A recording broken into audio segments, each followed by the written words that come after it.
Everyone, मैं शुभ पांडे एक बार फिर से स्वागत करता हूं आप सबका अपने इस चैनल पे। दोस्तों, सबसे पहले तो मैं माफ़ी मांगना चाहूँगा क्योंकि बहुत दिन से क्लासेस हुई नहीं हैं, पर अब से कोशिश करेंगे कि डेली क्लास हो। तो अब से जो है मैं एक नया सीरीज़ हिस्ट्री का शुरू करने जा रहा हूँ। इसमें क्या है कि आपको सिर्फ ईयरफोन लगा के ध्यान से इसे 2-3 बार सुन लेंगे तो आपको ये सब याद हो जाएगा। और मैं सिर्फ वही रिलेटेड थ्योरी टाइप में कहानी में ये चीज़ें बताऊंगा जो कि आपके एग्ज़ाम से रिलेटेड होंगी, और इधर उधर की बातें कुछ नहीं होंगी, बस इससे ज़्यादा कुछ और नहीं। तो सबसे पहले मैं हिस्ट्री के सेशन में आपको बताना चाहूँगा कि दोस्तों, हम में से अधिकतर लोग ऐसे हैं जो ये सोचते हैं कि 1857 का जो विद्रोह हुआ था वो अंग्रेज़ों के विरुद्ध में सबसे बड़ा वो विद्रोह था या आंदोलन था। बट ऐसा कुछ नहीं था। 1857 से पहले भी कई सारे ऐसे विद्रोह हुए जो कि 1857 के समय विद्रोह में एक आग में घी का काम किया। कई सारे ऐसे विद्रोह हैं, तो उसी विद्रोह के बारे में हम आपको एक एक विद्रोह रोज़ बताएंगे। वीडियो ज़्यादा लंबा नहीं होगा, बस 10 से 12 मिनट का होगा। इसी तरीके से हम आप लोगों को बताएंगे, चाहे वो IAS PCS का हो, चाहे CGL या फिर उससे नीचे का हो। उसमें हिस्ट्री से विद्रोहियों में पूछा जाता है कि विद्रोह कब हुआ या फिर किसका था विद्रोह, किससे रिलेटेड था। ऐसे क्वेश्चंस पूछे जाते हैं। तो मैं आप लोगों के लिए आज जो एक विद्रोह लाया हूँ हिस्ट्री सेक्शन में, वो है सन्यासी विद्रोह। ये सन्यासी विद्रोह कब हुआ, क्यों हुआ और क्या हुआ था इस विद्रोह में, इसके बारे में मैं आप लोगों को आज बताऊँगा। तो दोस्तों, ये बात है सन 1770 की।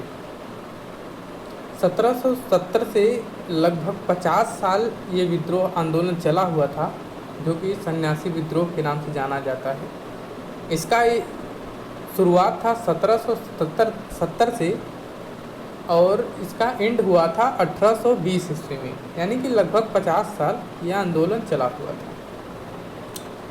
इस आंदोलन का प्रमुख कारण क्या था, जो रीज़न था इसका, वो ये था कि इसमें जो तीर्थयात्री होते थे, जो तीर्थ करने जाया करते थे, उनके ऊपर प्रतिबंध लगा दिया गया था। यानी कि जो लोग जाते थे दर्शन करने भगवान के, उन लोगों के ऊपर प्रतिबंध लगाया गया था। अब आपके दिमाग में होगा कि सन्यासी विद्रोह जो नाम इसका पड़ा, उसमें सन्यासी में आते कौन थे? क्या जैसे आजकल के साधु हैं ये लोग हुआ करते थे? तो ऐसा कुछ नहीं था। उस समय के सन्यासी में मुख्यतः जो होते थे वो हिंदू नागा हुआ करते थे। नागा के लोगों आप लोग जानते होंगे, हिंदू नागा होते थे। और उस समय सशस्त्र सन्यासी जो हुआ करते थे, आप लोग देखे होंगे कई सन्यासी ऐसे होते हैं जो कि वो भाला वाला लेकर के चलते हैं या चिमटा मिमटा बड़ा सा होता है, तो उन्हें सशस्त्र सन्यासी कहा जाता है। तो इन सन्यासियों में उन्हीं लोगों को गिना जाता था, वो सन्यासी जो सशस्त्र थे, और हिंदू नागा जो थे उनको सन्यासियों में गिना जाता था। अब आपके दिमाग में ये आता होगा कि सन्यासियों के ऊपर ऐसा किया क्यों गया है, प्रतिबंध क्यों लगाया गया?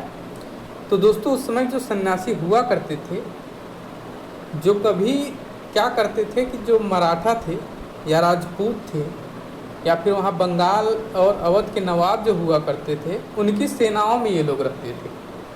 यानी ये लोग क्या करते थे, उनकी सेना के साथ, उनकी सेना की तरफ से लड़ाई करते थे। तो 1770 में बंगाल में क्या हुआ कि अंग्रेज लोग आए और यहाँ पे निवासी जो हो रहा करते थे, जो निवास करते थे, उन लोगों के ऊपर काफ़ी अत्याचार हुआ, काफ़ी ये लोग परेशान किए, वहाँ पे उन लोगों को त्रस्त किया गया। उसके पश्चात सन्यासियों के पास कोई दूसरी उपाय न बची। वो अपना प्रॉब्लम लेके जाएँ तो किसके पास? कोई ऐसा था नहीं कि भाई साथ दे, क्योंकि ये लोग कभी इस सेना के साथ हुआ करते थे, कभी उस सेना के साथ, जिससे इनके जीवोपार्जन चल रहा था। तो सन्यासी लोग का लास्ट उपाय जब बचा तो हुआ भाई, अब कुछ बचा नहीं गया तो कैसे किया जाए कि हम लोगों को कुछ खाने के लिए मिले, हम लोग अपना भाई अपना पार्ट मांग रहे हैं, मेरे को खाने रहने दिया जाए। तो हुआ क्या कि उस समय जो सशस्त्र सन्यासी हुआ करते थे, उन लोगों ने अंग्रेजों को ऊपर चढ़ाई कर दी।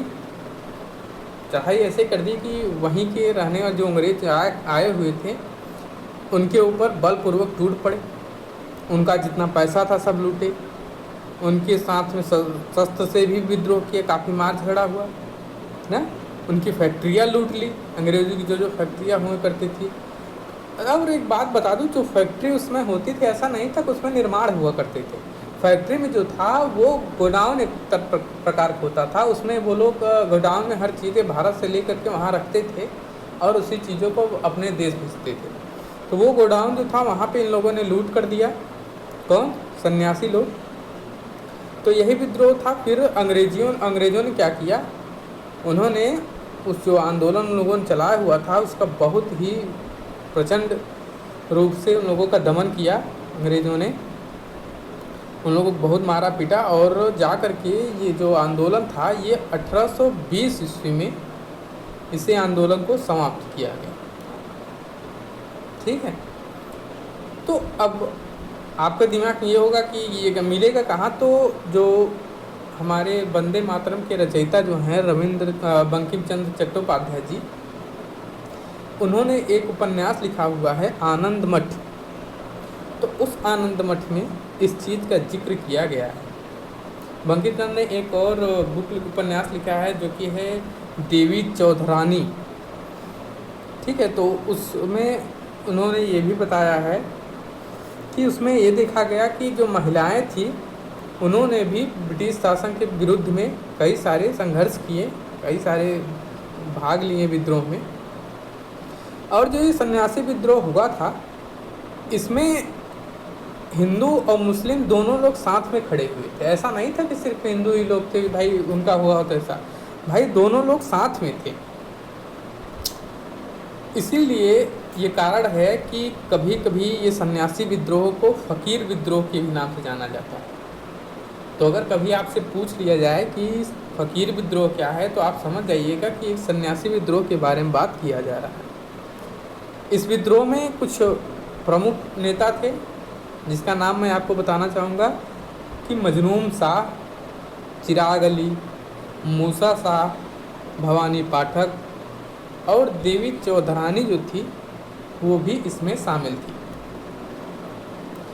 और देवी चौधरानी की जो सहभागिता थी वो एक प्रमुख नेता के रूप में थी इस विद्रोह में। और यही ऐसा विद्रोह था जिसमें कि महिलाओं ने काफ़ी अधिक रूप में भाग लिया था और जिससे ये माना गया कि भाई इस विद्रोह का जो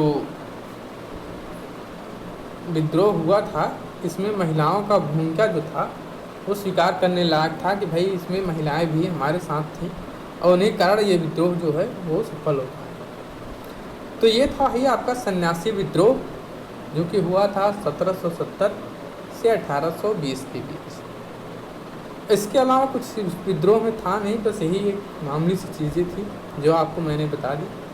तो अगर आपको अच्छा लगा ये तो भाई ज़्यादा से ज़्यादा शेयर करिए और फिर कल तक का वेट करिए। कल हम दूसरा विद्रोह एक आपके लिए लाएंगे फिर से। ठीक है, चलिए बाय बाय, गुड नाइट। अच्छा लगा तो लाइक करिए और शेयर करिए। नए चैनल पे सब्सक्राइब करना बिल्कुल ना भूलिए। Thank you, bye bye.